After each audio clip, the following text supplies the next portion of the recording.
Zai mambo amemfika hapa ndo kalimwaga shuzi. Jamani, ndo hakuna, wameachana kweli.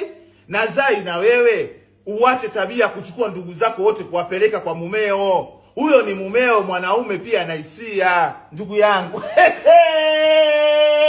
Weza ilisawe. Jamani, haya habari ndio hiyo, hakuna kingine kichoendelea. Manyanyaso sijui nini hakuna.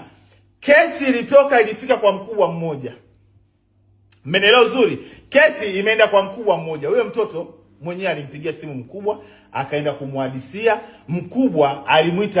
Alimuita kaka Haji, akamwambia bwana, kuna 1 2 3 4 5 6 7, kuna hivi na hivi, acha hii issue ishamfikia mkeo. Hukuitwa kaka, uliitwa ukapewa onyo, lakini kesi ilikuwa ishe kifamilia. Umeona? Lakini Zai imemfika hapa. Zai ndo kajua leo asubuhi kwamba kweli umetembea na sijui ndo niseme mjomba, sijui ndo mwanae, sababu Zai ni shangazi mwanae. Ulikuwa tu dereva anamchukua mara Slipway, mara Siktif, mara wapi mnaonana juu kwa juu. Jamani, hey, kwisha. Hakuna kingine, ni hivyo, kwisha. Nilijua ni kiki, hakuna kiki. Jambo lipo hadharani. Nimemaliza.